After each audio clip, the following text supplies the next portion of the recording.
Olá, meu nome é Rita Fiacadori, eu sou professora de língua portuguesa.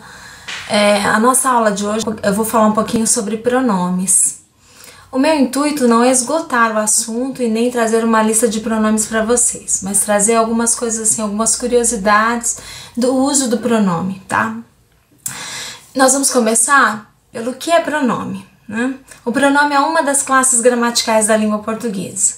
O pronome é uma palavra que substitui ou acompanha o substantivo. O substantivo é aquela palavra que dá nome às coisas, aos seres, aos sentimentos, né? Então o pronome ele acompanha ou substitui o substantivo e indica uma pessoa do discurso. Quais são as pessoas do discurso? Quem fala, com quem se fala e de quem ou do que se fala, né? Quem fala é a primeira pessoa, com quem se fala é a segunda pessoa do discurso e de quem se fala ou do que se fala é a terceira pessoa do discurso. Eu vou começar falando dos pronomes pessoais. Os pronomes pessoais, eles substituem o substantivo. Se estiver no sujeito, geralmente é um pronome pessoal do caso reto. Então, ao invés de eu dizer os garotos correram até a praia, eu digo eles correram até a praia. No lugar do substantivo garotos, eu coloco o pronome pessoal do caso reto, eles. Nós temos também os pronomes pessoais do caso oblíquo. Eles substituem um substantivo no predicado. Os conceitos de sujeito e predicado fica para uma outra aula, tá? Mas o sujeito é a pessoa sobre quem a gente se refere ou o ser sobre quem a gente se refere numa oração. E o predicado é a informação que nós damos sobre ele.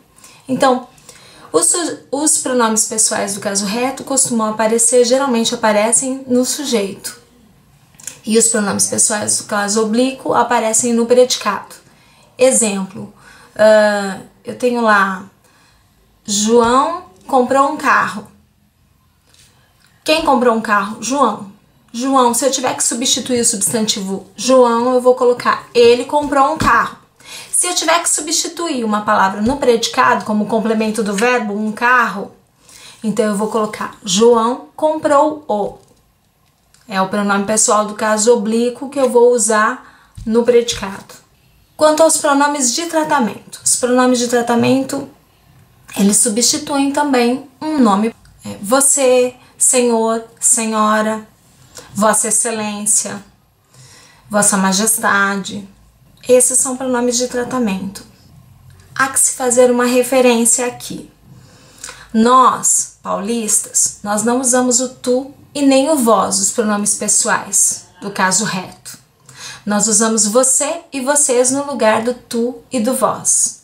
Quando eu uso o pronome de tratamento você, eu uso o verbo na terceira pessoa. Eu uso o verbo conjugado na terceira pessoa.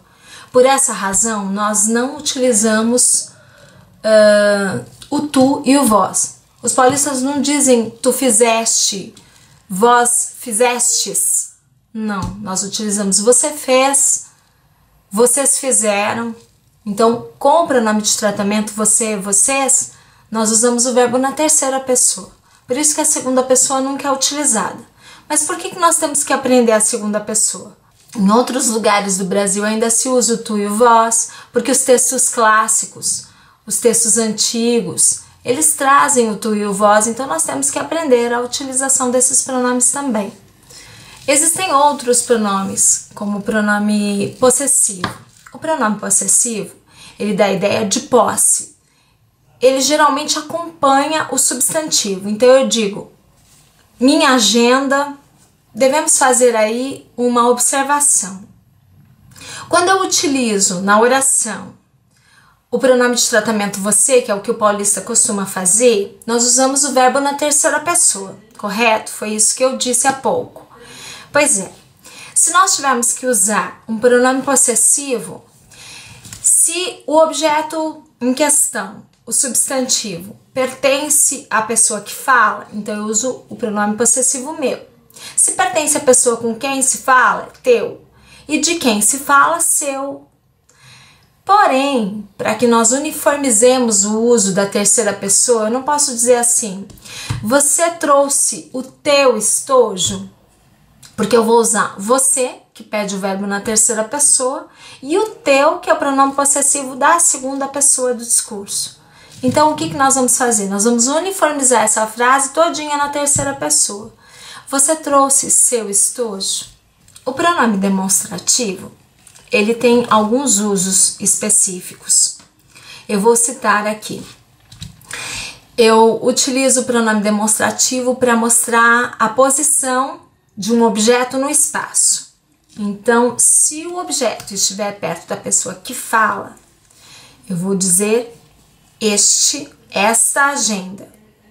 Se o objeto estiver perto da pessoa com quem se fala, eu vou dizer essa agenda aí perto de você. E se o objeto estiver distante da pessoa que fala e distante da pessoa com quem se fala, então eu vou usar aquele carro que está lá na rua.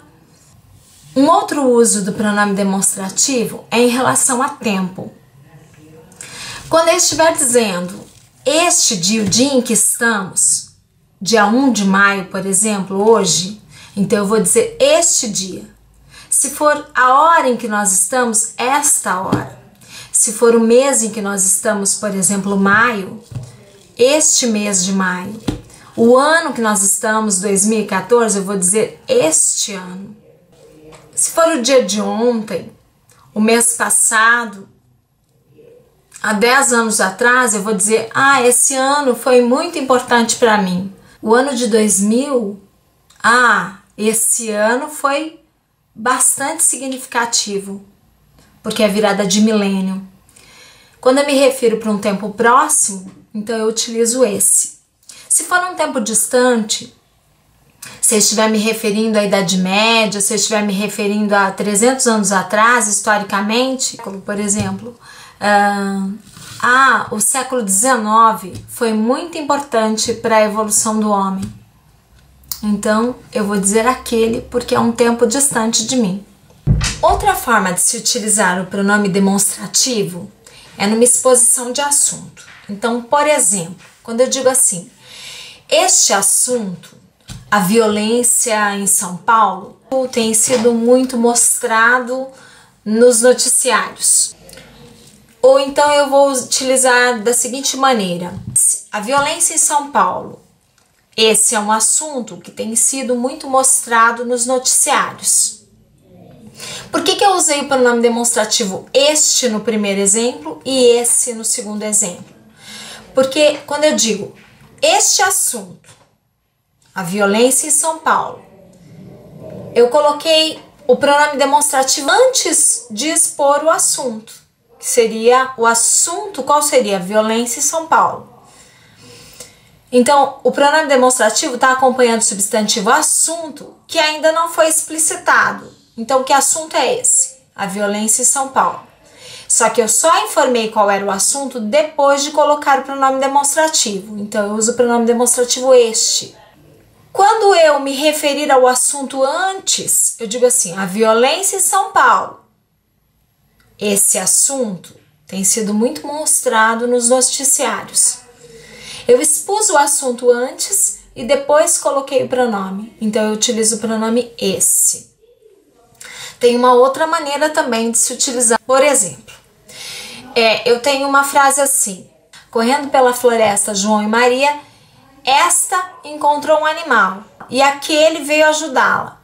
Então, quando eu digo esta, eu estava me referindo ao último termo citado, ao último nome citado, Maria.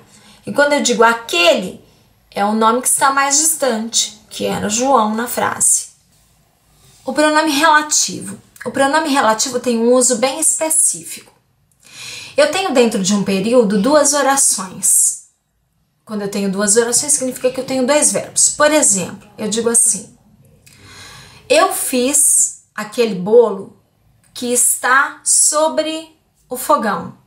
Esse pronome que eu utilizei, o que, precisa tomar cuidado porque às vezes o que é uma conjunção. Se ele estiver ligando 2 orações, ele é uma conjunção. Porém, ele também pode ser pronome interrogativo, ele pode ser o pronome relativo, que é o que eu vou demonstrar agora. Eu fiz aquele bolo que está sobre o fogão.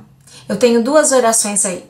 Eu fiz aquele bolo e o bolo está sobre o fogão.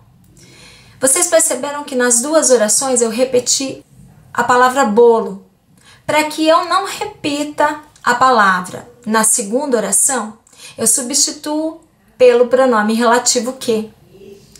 Então, para eu poder tirar a prova, se essa palavra que é um pronome relativo, eu separo as duas orações. Há duas palavras que se repetiriam nas duas orações, o que está substituindo. Olha aí, eu fiz aquele bolo, o bolo está sobre o fogão. Eu fiz aquele bolo que está sobre o fogão. Não é só o que é pronome relativo.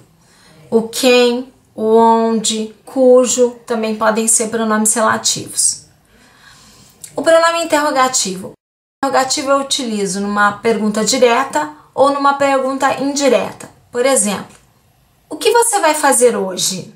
É uma pergunta direta. Eu gostaria de saber o que você vai fazer hoje. É uma pergunta indireta. Mas nas duas, o que é pronome interrogativo? Seja direta ou indireta a pergunta, o que é pronome interrogativo? Eu citei para vocês durante a aula a palavra oração. Para eu explicar direitinho o que é uma oração, eu vou falar o que é frase. Frase é uma palavra ou mais de uma palavra que transmitem uma mensagem. Então, por exemplo, eu sempre costumo usar esse exemplo na minha sala de aula. Se eu estiver sobrevoando uma ilha e tiver lá na areia escrito socorro, eu vou entender a mensagem, ou vou passar um rádio, ou vou descer para ajudar a pessoa. Uma palavra só pode ser uma frase, como é o caso aí de socorro. As frases, elas podem ser nominais ou verbais. Se não tiver verbo, como é o caso da palavra socorro, então eu chamo de frase nominal. Se ela tiver um verbo, eu não só dou o nome de frase verbal para ela, ela também vai se chamar oração. Se a frase tiver um verbo, eu vou chamá-la de oração. Por exemplo, João comprou um carro, que é um exemplo que eu já dei durante a aula. João comprou um carro. Qual é o verbo dentro dessa frase? Comprou. Tem verbo, então é uma oração. Tá bem? Só para esclarecer essa dúvida, porque eu citei oração e não disse o que era. Eu espero que eu tenha esclarecido as dúvidas de vocês. A minha intenção não era exaurir o assunto ou colocar uma lista de pronomes para vocês, mas eu espero ter ajudado de alguma forma na utilização dos pronomes na gramática. Obrigada e até mais.